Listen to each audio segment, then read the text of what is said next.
There's a whole lot of loving in the air as Louisiana has their new running backs coach. Let's talk about it here on Ragin Rundown.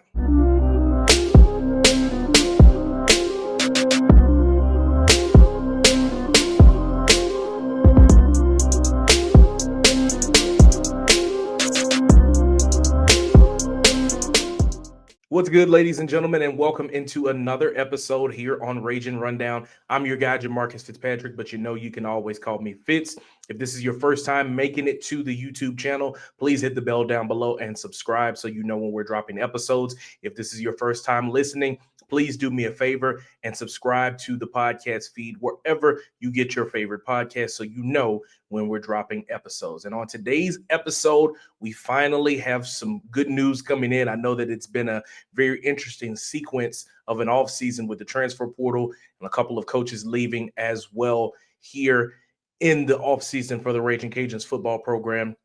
But they now have announced, or not formally announced, but I did find that out and was able to break that story over on KTC.com of the new hiring of a running backs coach. So just to give you a little bit of a timeline of how things kind of went down, obviously you had three running backs to hit the transfer portal: Bill Davis, who's now at Virginia Tech; Zylan Perry, who's now at Cincinnati; and then Hutch Swilling, who is moving on to the McNeese State Cowboys.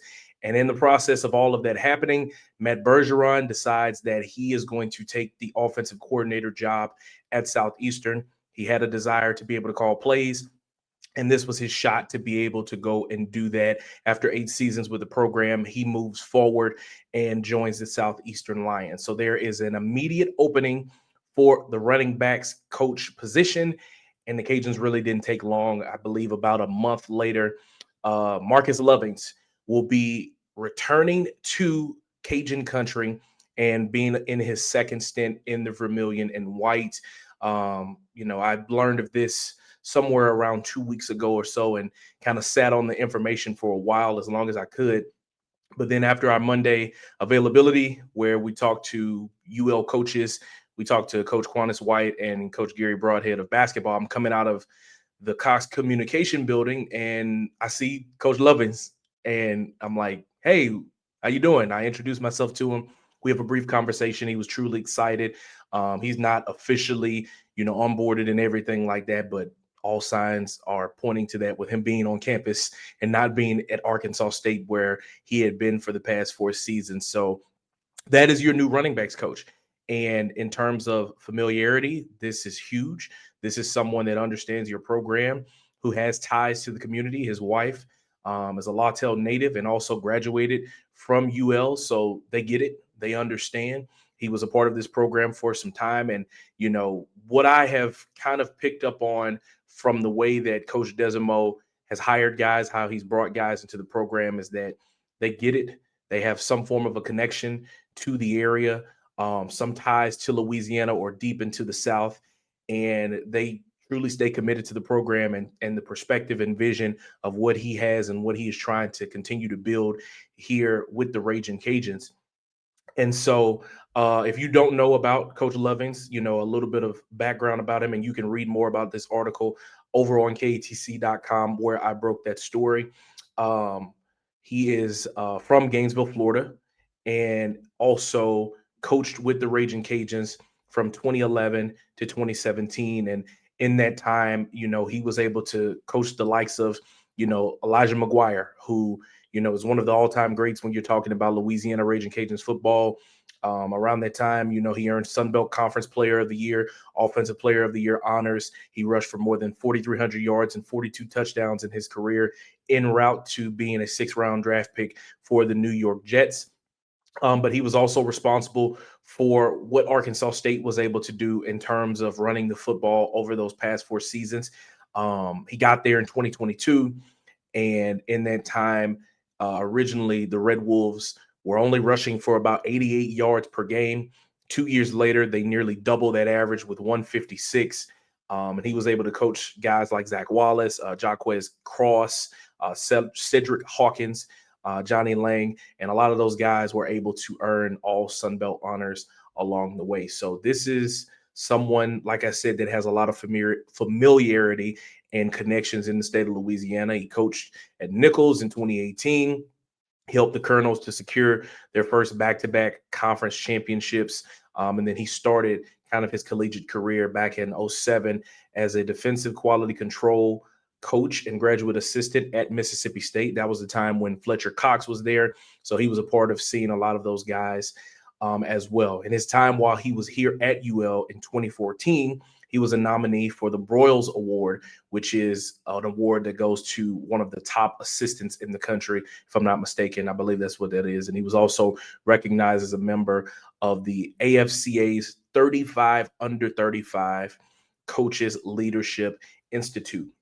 So you could really tell that he was excited to be back here and excited to get to work.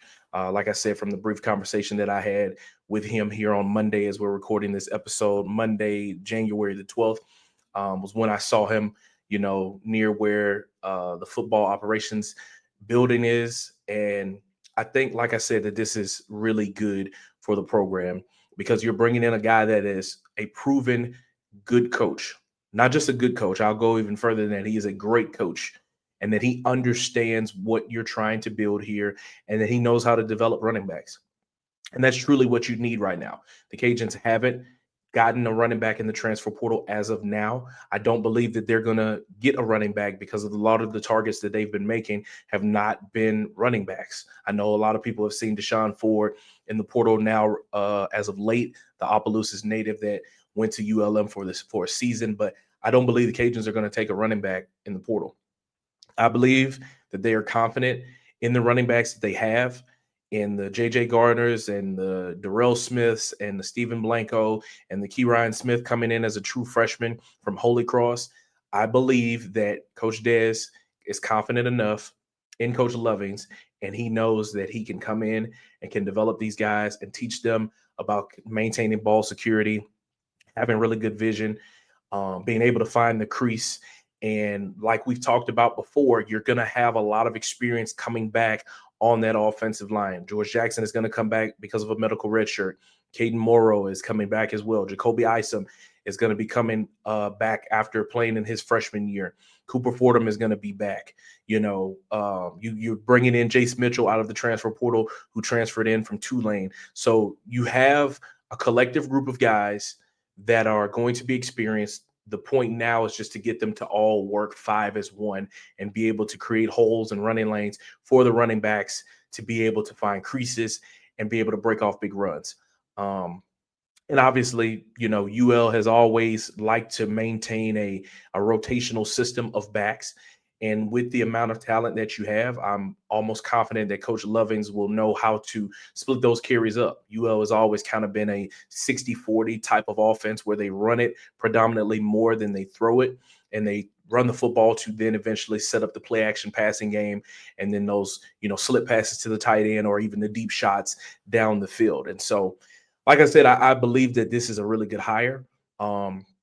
I wouldn't say that this is something that completely comes from left field because, like I said, he had ties to the area, to the program already from his previous stint, and to the league as well.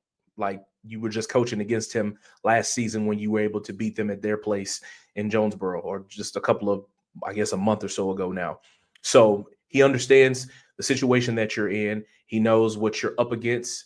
And he is willing to come in and work to continue to develop those running backs that you have in that room, those young running backs that you have. And, obviously he's going to continue to help you to recruit and fill that gap where Coach Bergeron was in. I'm not sure about what recruiting area he may be in. I might have to try to, do some digging and talking around to see who may take over that Mississippi area. And it may be Coach Lovings. He might already be familiar enough to be able to take over in that area in recruiting where Coach Bergeron was. So Marquase Lovings takes over as the running backs coach. It has not been officially announced by the program just yet, but like I said, when you see him walking on campus, that was a dead giveaway, especially after I had heard, what people had been telling me that were close enough to the program about the situation. So I'm going to take a quick break, and then I'm going to give you guys an update on the transfer portal and what the Ragin Cajuns are up to as they continue progressing through this offseason when we come back here on Ragin Rundown.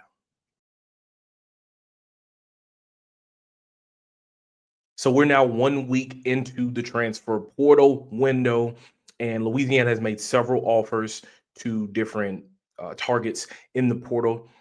They have only landed a true commit, and I can confirm that he has enrolled in classes as well as I've talked to him. Jace Mitchell is your only true signee that you have out of this transfer portal window, and he is an offensive tackle from Tulane. We talked a little bit about him in the previous episode. You can go and watch that on the channel as well. But lately, the next handful of targets that Louisiana has looked into is a local guy, former Lafayette Christian star, Princeton Malbrew, who did visit the campus, or I guess came back home, so to speak, on Saturday. He was able to take his official visit. He's a 6'2", 225-pound linebacker that played at LSU. He had an ACL injury, I believe, in his junior season, but was able to come back and get some sparing reps throughout his time there in the purple and gold.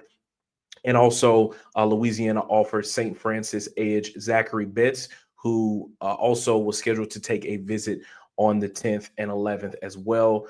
He's a 6'2", 245-pounder, an edge player, kind of that jack position, kind of like what Cam Whitfield was, Drennan Fight as well. It's kind of along the lines what they're looking for from him. Last season at St. Francis, he had 50 tackles, 9 tackles for loss, and 6 sacks in 2025. He'll have 2 years of eligibility remaining. Princeton Malbrew will also have 2 years of eligibility remaining as well. And from there, it's been a lot more of guys committing to other programs than it has been to Louisiana. And I know a lot of the conversation has been, why are these guys not committing to the Cajuns?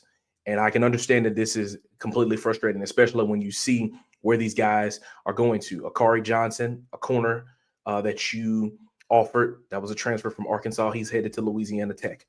That's within your conference, right? Cameron Cyprian, a guy that is in your backyard, that's from Karen Crow, is committed to Southern Miss. You're going to see him.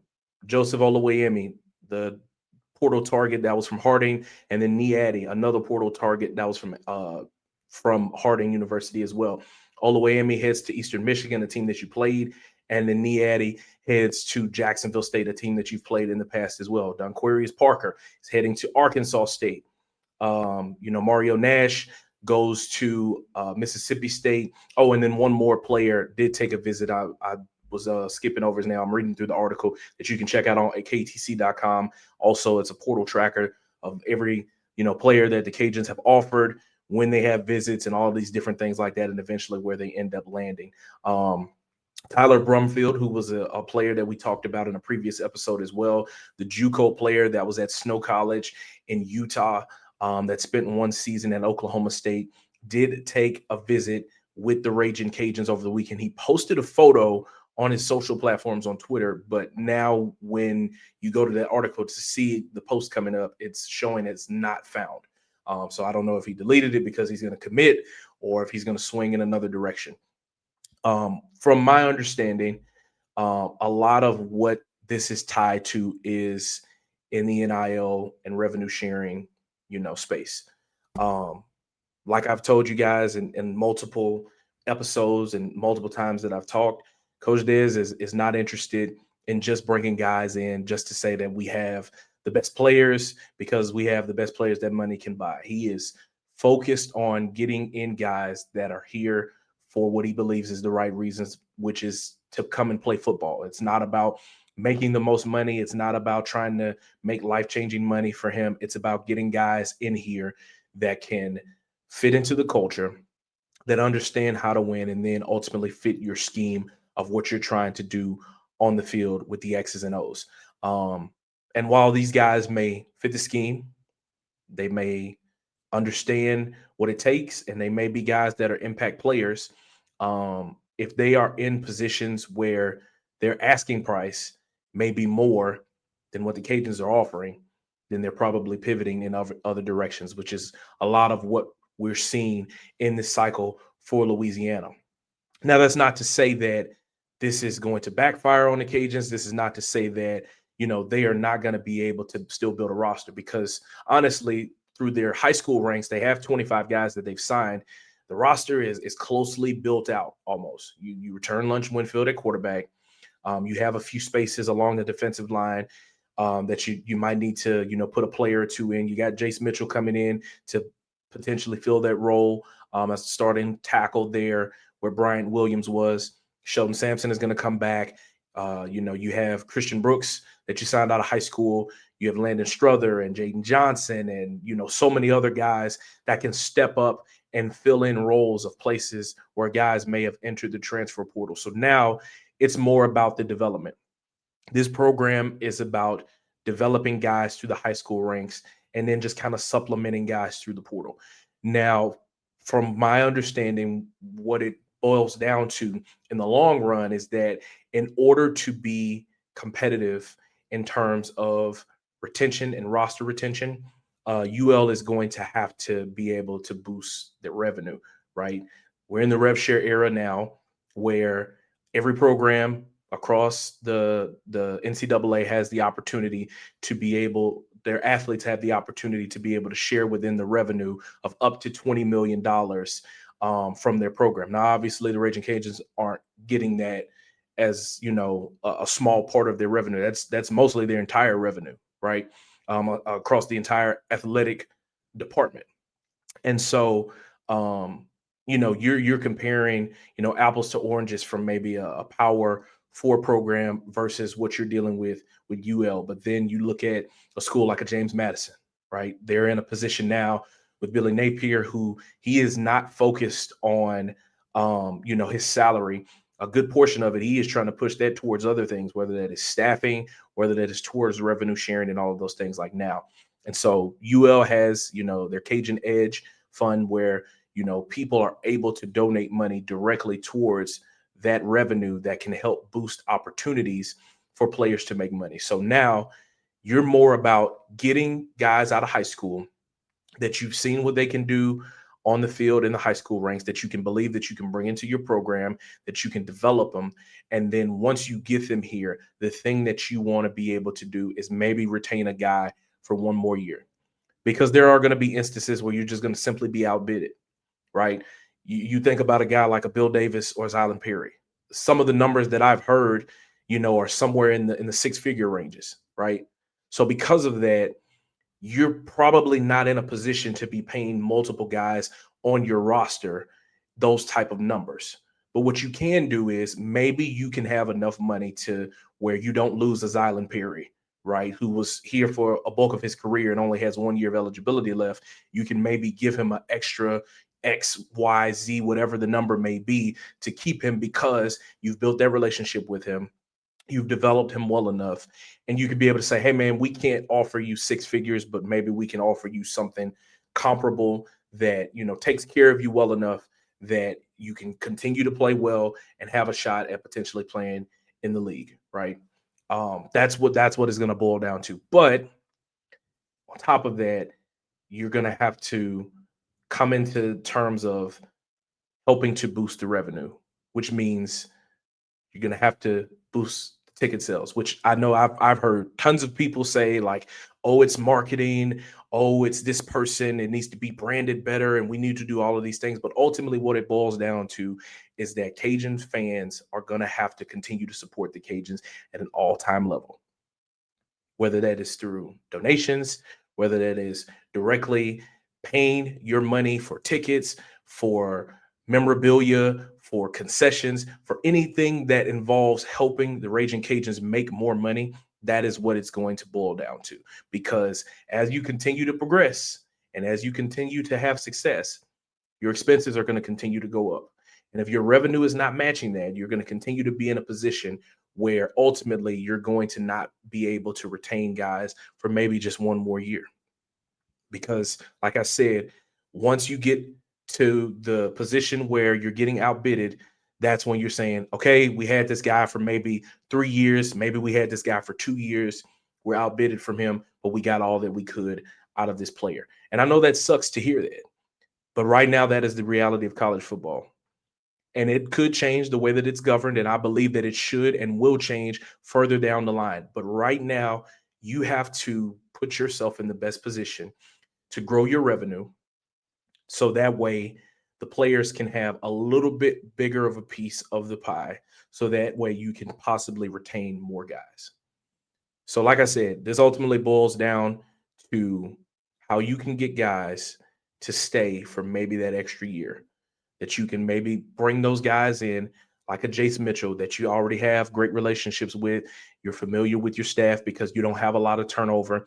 You bring them in, you continue to develop them, and you build something that can continue to grow over the years. There are going to be there are going to still be growing pains in a lot of these moments as well. And as I'm kind of editorializing in this, right, there's still going to be a lot of growing pains that go along in this. You may have a Brent Gordon Jr. starting as a true freshman, right? And he is a great player and he's going to continue to be a great player. But there are going to be moments where he might get bombed on it, a play or two throughout the season.